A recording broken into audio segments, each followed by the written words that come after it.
सही आ रहा है बहुत? हाँ। बीच में ही है ना?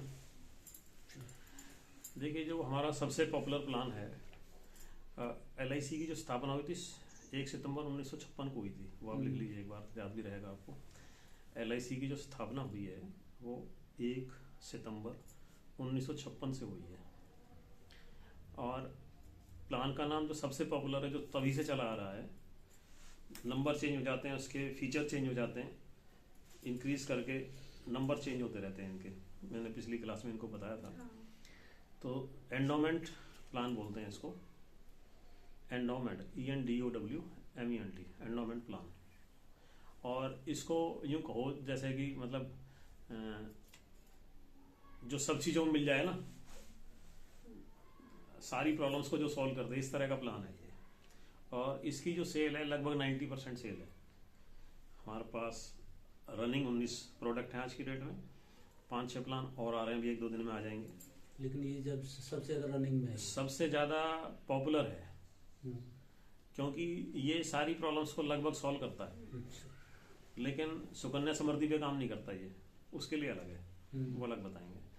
तो अब इसका एंडोमेंट प्लान तो ये फेमस है। इसका जो अब नाम है वो न्यू एंडोमेंट प्लान है। इसके आगे न्यू और लगा लेना।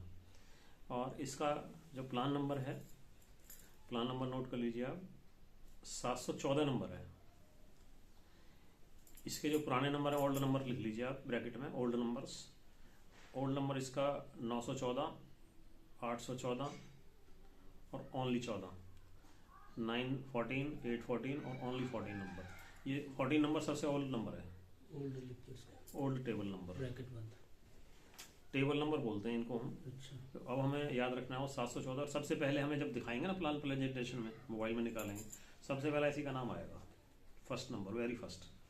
तो आप ये भी कॉमन सेंस है, जब सोच रहे हैं कि जब सबसे पहले आ रहा है तो कुछ ना कुछ तो खास बात होगी। हाँ बिल्कुल होता है। जब किसी भी एप्लीकेशन को जब भी खोलेंगे सबसे पहले यही आएगा। तो इसके लिए थोड़ी सी वो टर्म कंडीशन लिख लीजिए इसकी। इसके लिए एज होनी चाहिए। एज की जो एज लिमिट है वो 8 से 50 साल है। 8 की एज से 50 साल तक के लोगों को हम ये 8 से 8 कंप्लीट होनी चाहिए। एक दिन भी कम है तो नहीं दे सकते, एक दिन का वेट करना पड़ेगा। हाँ हाँ 8 कंप्लीट होनी चाहिए। और 50 की एज से ज़्यादा अगर है तो नहीं दे पाएंगे उसको। ठीक है जी। कम से कम यह इंश्योरेंस 2 लाख का हो सकता है। कम से कम जो है, जो इंश्योरेंस अमाउंट है वो 2 लाख रखना होता है। पहले 1 लाख का भी हो जाता था। और पुरानी टेबल में जब चलते थे तो 10-20 हज़ार के इंश्योरेंस भी चलते थे। सन 70 में, 80 में, 90 में 20 हज़ार का बीमा भी हो जाता था। आज वो बीमा 2 लाख से कम का होता ही नहीं है।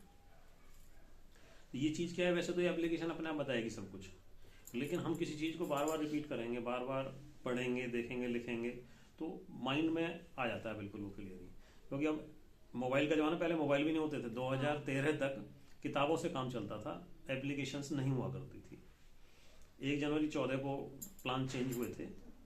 ये भी लिख लो, चलो मैंने लिखवाया था आपको पिछली बार। 1 जनवरी 2014 से GST लागू हुई थी। लिखा हुआ है ना? ठीक, तो उसको लिखो मत आप। अच्छा, इसमें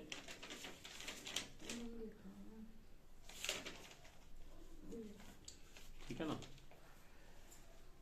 तो 2 लाख का ये इंश्योरेंस कम से कम होता है। एज इसके लिए 8 से 50 आपको बता दी। जब टाइम पीरियड और लिख दो, कितने साल का हम बीमा कर सकते हैं इसमें। पीरियड, इंश्योरेंस का जो ड्यूरेशन है, पीरियड है, वो कितने साल का हो सकता है। ये कम से कम 12 साल का बीमा होता है।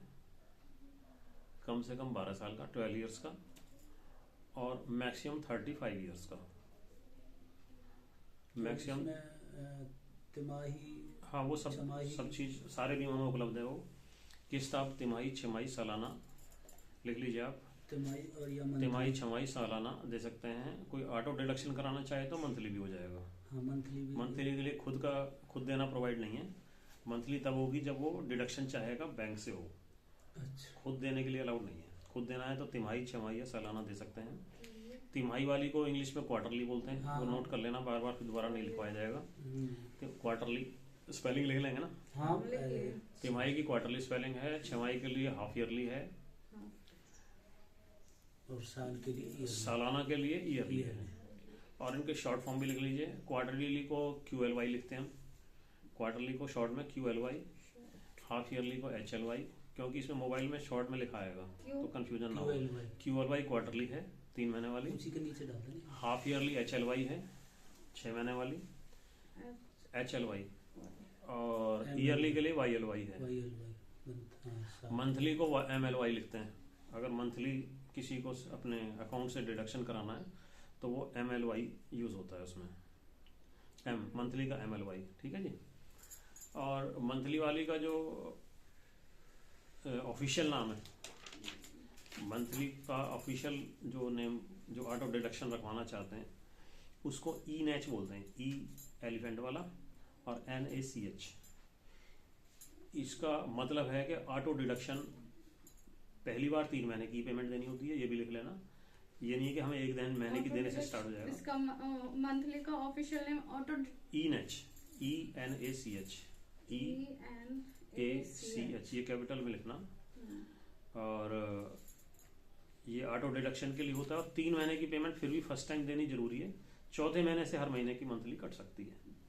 पहली बार 3 मंथ, फर्स्ट टाइम जो पहली बार पेमेंट देनी है वो कम से कम 3 महीने की देनी है। 3 मंथ, और उसके बाद चौथे महीने से पर मंथ ऑटोमेटिकली बैंक से कटता रहेगा। चौथे महीने से हर महीने बैंक से इंस्टॉलमेंट कटती रहेगी। उसका मैसेज भी आएगा बैलेंस रखने के लिए। अगर उस पर्टिकुलर डेट पे उसके पास अमाउंट बैलेंस नहीं है फिर पेनल्टी लगेगी। पेनल्टी सिस्टम बहुत ज़्यादा है, 150 रुपये से लेकर 850 रुपये तक का लेट फीस है। इसमें आप लिख लीजिए, जो ऑटो डिडक्शन कराता है और उसके बैंक में बैलेंस नहीं है सपोज, तो उसको पेनल्टी लगेगी 150 रुपये से लेकर 850 रुपये तक एक बार की। अगर बैलेंस नहीं है, किसी भी वजह से उसके बैंक से पैसे नहीं कटते हैं, उसको जबकि मैसेज भी आएगा डेट में पैसे कटने से पहले ऑटोमेटिक कि आप अपने बैंक में सफिशिएंट बैलेंस रखिए, आपकी किस्त आने वाली है।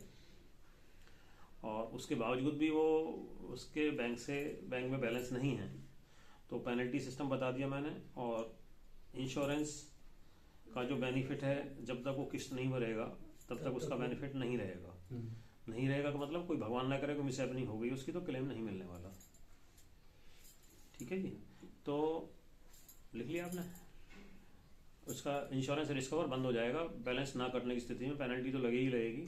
और ये फिर उसको LIC में जाके कैश या चेक से जाके जमा करना पड़ेगा फिजिकली मतलब खुद जाके मोबाइल नहीं लेगा इस पेमेंट स्वयं जाके। हाँ स्वयं जाके। अब वो हमारे ऑफिस पे आए भरने के लिए कहीं से या LIC में भरें, वो पेटीएम या फोन पे वगैरह अलाउ नहीं करेंगे उसको भरने के लिए। स्वयं जाके भरना पड़ेगा, ठीक है, क्योंकि पेनल्टी लगेगी उस पर।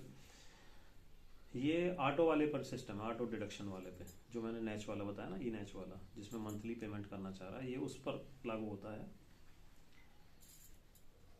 इस पे इसके अलावा जो हमने आपको लिखवाया क्वार्टरली, हाफ ईयरली, ईयरली, उसमें इस प्लान में तो 30 दिन का उसको ग्रेस पीरियड मिलता है, लेकिन हर एक प्लान में 30 दिन का नहीं मिलता। ये मैक्सिमम टाइम होता है। ग्रेस पीरियड बोलते हैं इसको, किस्त भरने के लिए आप लिख सकते हैं। ग्रेस पीरियड लिख रखा है। हाँ, ग्रेस पीरियड वो कॉमन लिखवाया था, अब ये पर्टिकुलर प्लान के लिए लिखवाया है तो इसमें लिख लीजिए आप 30 दिन का है ग्रेस पीरियड। क्वार्टरली हो, हाफ ईयरली हो या ईयरली हो, ड्यू डेट से 30 दिन के अंदर उसको पे करना जरूरी है। नहीं पे करता है तो उसके बाद लेट फीस सिस्टम है। और लेट फीस सिस्टम में मान लीजिए उसके 30 दिन क्रॉस हो गए हैं, भरा नहीं उसने किस्त को, और 31 दिन भगवान ना करे उसके साथ मिसहैपनिंग हो जाती है। ठीक है, मिसहैपनिंग कोई बता के नहीं आती, रोड एक्सीडेंट तो 1 सेकंड में हो जाता है आदमी का, तो उस समय उसको क्लेम नहीं मिलेगा। और अगर 3 साल पॉलिसी को नहीं हुए तो उसके जमा पैसे भी खत्म हो जाएंगे, वो नहीं मिलेगा परिवार को कुछ भी।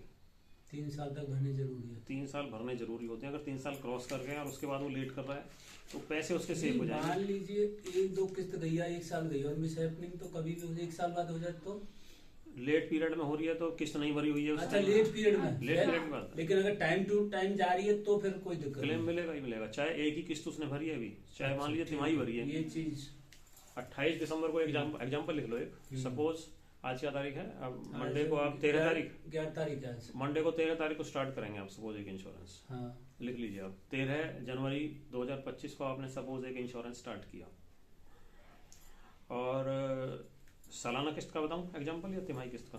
इसी का बता दो उसी से। तिमाही किस्त का बता देता हूँ मैं आपको, छमाही भी बता दूंगा। तिमाही किस्त अगर आपने रखी है तो इसकी नेक्स्ट किस्त ड्यू होगी 13 अप्रैल को। 13 जनवरी को आपने पहली किस्त भरी और तिमाही किस्त भरी, तो नेक्स्ट किस्त रहेगी इसकी 13 अप्रैल को, 13 अप्रैल 2025 को। और इसका ग्रेस पीरियड रहेगा अगले महीने की 12 तारीख तक, यानी कि 12 मई तक इसको ग्रेस पीरियड रहेगा। और 12 मई तक भी उसने किस्त भरी नहीं है, 13 मई या उसके बाद उसके साथ मिसहैपनिंग हो गई किस्त भरने से पहले, तो क्लेम नहीं मिलेगा। लेकिन इस पीरियड के बीच में, ग्रेस पीरियड में भी अगर उसकी डेथ हो जाती है तो क्लेम देगी LIC, चाहे उसने किस्त नहीं भरी हुई है, ग्रेस पीरियड चल रहा है तो उसको रिस्क कवर मिलेगा। ठीक है जी। अब साल चाहे कितने भी हो गए हों, ये ग्रेस पीरियड 2 साल बाद भी वही कंडीशन रहेगी, 6 साल बाद भी वही कंडीशन रहेगी। ठीक है, कुछ एक्स्ट्रा बेनिफिट मिलते हैं लेकिन वो मैं बताने नहीं है, बताएंगे तो कस्टमर ढीला हो जाएगा शुरू से ही। हाँ सही बात है, ढीला हो जाएगा तो हमें भी नुकसान है और उसका भी नुकसान है। बिल्कुल। उसका कल ज्यादा को उसको क्लेम नहीं मिलेगा तो उसके परिवार वाले आपको कहेंगे। ठीक है ना, तो एक्स्ट्रा ग्रेस पीरियड मिलते हैं ज़्यादा टाइम पॉलिसी चलने पर, 3 साल के बाद ग्रेस पीरियड और एक्स्ट्रा स्टार्ट हो जाता है डेथ क्लेम की दृष्टि से। लेकिन मान लीजिए 3 साल से पहले कभी भी डेथ होती है और पॉलिसी ऑन है तो क्लेम मिलेगा उसको, लेकिन मिलेगा 6 महीने में क्लेम मिलेगा, लेकिन विद इन 6 मंथ उसको क्लेम दिया जाएगा। एक्सीडेंटल में डबल मिलता है हमेशा, पॉलिसी कोई भी हो। और अगर 3 साल से ज़्यादा चली हुई है पॉलिसी और रेगुलर चली हुई है और बिना डिले के चली हुई है, तो विद इन 15 डेज उसको पेमेंट क्लेम की हो जाएगी, विद इन 15 डेज सिर्फ। ठीक है, लेकिन जब तक वो अप्लाई नहीं करेंगे तब तक कुछ नहीं होगा। अब ऐसे तो पता ही नहीं चलेगा LIC को कोई चल रहा है नहीं चल रहा है। तो इस प्लान के बारे में आप मोबाइल में खोल लीजिए, उसको एक एग्जांपल कर लेते हैं, तो फिर इस प्लान के बाद नेक्स्ट स्टार्ट करेंगे। आगे सबसे पहले 714 नंबर दिखाई दे रहा है न्यू एंडोमेंट, क्या आ रहा है सबसे पहला ऑप्शन? नाम का आ रहा होगा। हाँ, नाम कुछ भी लिख दीजिए आप। इसी में? हाँ बिल्कुल लिखना पड़ेगा, जब प्रैक्टिकल एग्जाम्पल पूरा करना है तो वो फिर आएगा। अपना ही लिख दूं? बिल्कुल लिखिए। इसके बाद एज, डेट ऑफ बर्थ डालने की जरूरत नहीं है, सिर्फ एज लिख दीजिए, सीधा सीधा एज लिखने का तरीका है उसमें।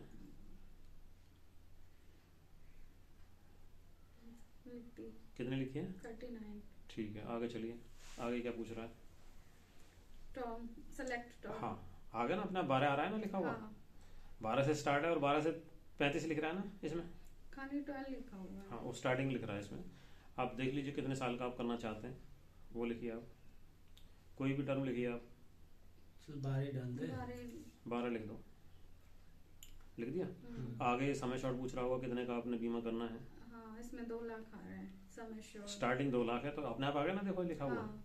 तो आप 2-3 का करना चाहते हैं, 4 लाख का, 5 लाख का, 10 लाख का, जितने का भी आप लिखेंगे उसके हिसाब से बता देगा। इसको फिर अभी प्रैक्टिकल और भी कराऊंगा मैं आपको इसी का। पहले आप एक अपने हाथ से करिए इसको एक बार। उसके बाद कितने लाख लिखा आपने? इसमें 2 ही लिखा पड़ा है। नहीं लिखा हुआ नहीं है, ये लाइट अक्षरों में है, इसका मतलब नहीं लिखा अच्छा। हुआ। ये तो आपको दिखाने के लिए है कि मिनिमम यहाँ से स्टार्टिंग है, आपको लिखना पड़ेगा। इसमें कितना भी डाल सकते हैं। हाँ डालिए आप, कितना भी डालिए। चलो 5 लाख लिख दीजिए, 5 के बाद 5 जीरो डाल दीजिए गिन के। 5 जीरो का मतलब उतने लाख हो जाते हैं। हाँ। हो गया। आगे बस आगे चल के पूरा स्क्रॉल कर दीजिए इसको, पूरा स्क्रॉल करते जाओ, लास्ट में कैलकुलेट आ जाएगा। पूरा स्क्रॉल करो, बड़ा सा कैलकुलेट आ गया। करिए कैलकुलेट करिए।